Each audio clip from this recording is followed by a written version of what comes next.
Oke, salam kawan-kawan. Saya ucapkan terima kasih karena sudah datang ke channel ini, dan saya harap channel ini memberi manfaat kepada kita semua, dan saya harap kawan-kawan juga yang sebagai follower tidak perlu kita nak menjawab persoalan-persoalan ataupun apa yang mereka nak maki hamun itu. Kalau saya tak delete, saya menjawab dengan tertib juga lah. Tidak perlu kita nak memaki hamun seperti orang-orang ini. Ini bukan cara kita. Kita lebih baik kita memperjuangkan sesuatu yang memang kita tahu panjang dan agak mustahil, tetapi itu lebih baik. Kita perjuangkan sesuatu yang baik kepada orang lain juga. Jadi tidak perlu kita seperti mereka ini.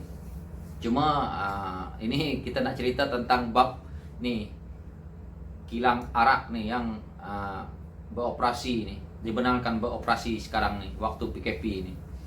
Jadi saya ambil tiba di sini. Saya bersyukur juga karena bukan di waktu zaman Pakatan Harapan. Jika tidak, saya tidak tahu lagi. Ini pasti menjadi satu isu yang sangat-sangat hangat. Dah jadi macam cerita apa lah. Tapi karena mereka, jadi inilah yang berlaku.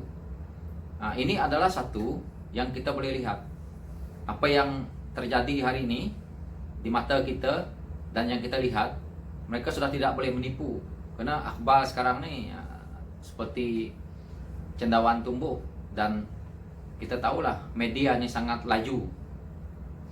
Jadi apa yang mereka buat ini sudah cukup untuk mencerminkan kerajaan mereka. Jadi kita sebagai rakyat, kita jadi hakim, kita nilailah. Saya betul, kalau ini di zaman Pakatan Harapan, pasti dia akan salahkan Anwar katanya. Ni Lim Guan Eng katanya. Ni DAP punya hal dia kau. Sekarang ni kita panggil lah. Mereka sebut siapa punya hal ni? Siapa yang luluskan? Lim Guan Eng mungkin yang luluskan. Kalau tidak Datuk Seri Anwar Ibrahim yang selalu disalahkan. Sebab dia bersekongkol katanya, bersekongkol dengan Yahudi, bersekongkol dengan orang ni, songkol dengan orang tu. Jadi hari ni mereka lah yang mendapat balik apa yang mereka cakap.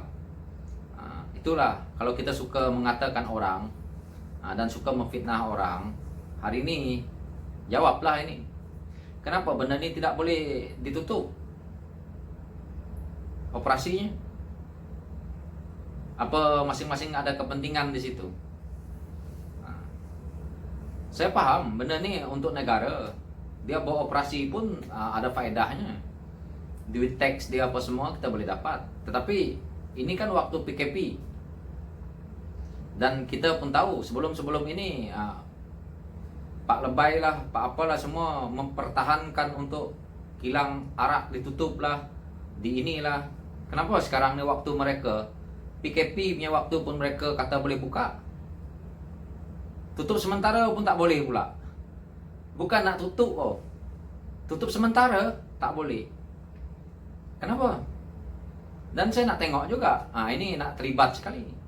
Suruhlah tutup sekali dengan Casino Genting tu. Saya nak lihat. Jangan ada perjudian di Malaysia ni. Lepas ni nombor ekor pun tutup sekali. 40-40 tu. Tutup. Jangan buat kerja alang-alang. Dah jadi kerajaan. Jadi saya harap benda ni nanti anggota Pakatan Harapan, anggota parlimen daripada Pakatan Harapan, tolong sebut balik benda yang mereka nak suruh. Jangan buatlah yang mereka ungkit. Ungkit balik mereka ni. Dulu cakap macam ni, cakap macam ni. Jadi saya nak tengok kali ni mereka jadi government macam mana. Jawablah itu nanti.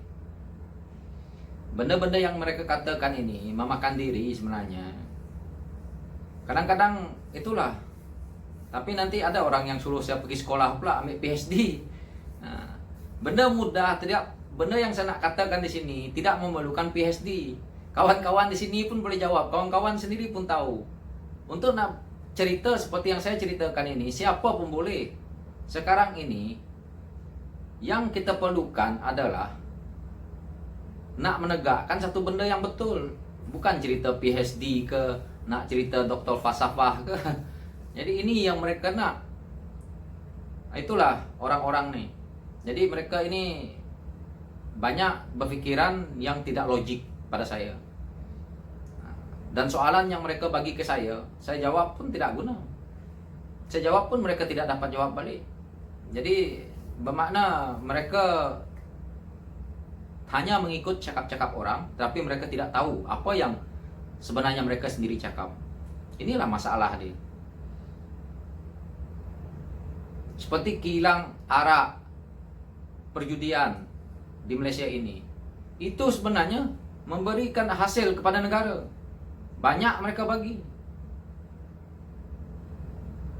Cuma duit dia, itu saya tak tahulah.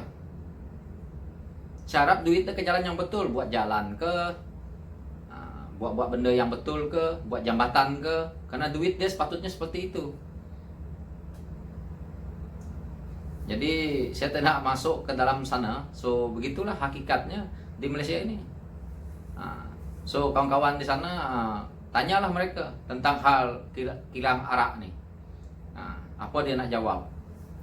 Benda ni akan jadi juga senjata makan tuan lah nanti. Kita tunggulah.